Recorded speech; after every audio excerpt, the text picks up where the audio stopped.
Pogosto se nam pojavljajo bolnikom, ko imamo multiplo sklerozo, takšne bolečine v predelu obraza, ali na levi strani ali na desni strani. Pa me zanima, ali je ta bolečina na obrazu, ko se lahko gre v uho ali pa dol v vrat, specifična za multiplo ali je to nekaj čisto drugega. Lahko to rečemo, da je to sklop multiple skleroze.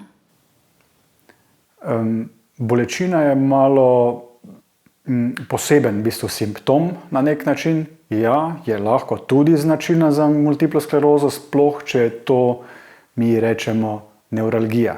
Nevralgija trovejnega živca, ki je v bistvu živec, ki oskrbuje, oziroma na nek način ima čez občutek na obrazu.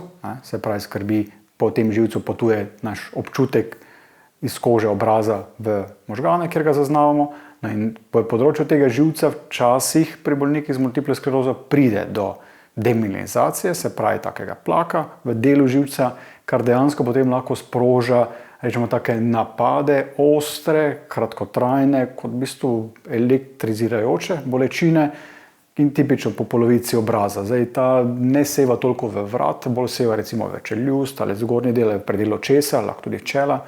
In je značilno, da se lahko sproži tudi s kakim recimo žvečenjem, grizenjem, dotikom že samom po licu, se pravi takšna značilna nevralgija trovejnega živca ali nevralgija trigeminusa je lahko značilna tudi za bolnike z multiplo sklerozo in se seveda tudi lahko prepozna kot del bolezni, včasih tudi mogoče sodi kot neke vrste zagon, čeprav je to, pravim, težava, ki pride, pa hitro mine, in celoti gledamo, pa lahko takšna nevralgija traja tudi lahko več mesecev, se pravi, se ponavlja bolečina lahko večkrat na dan in te težave, dokler se recimo ne umirijo, lahko trajajo kar več mesecev tudi, ja.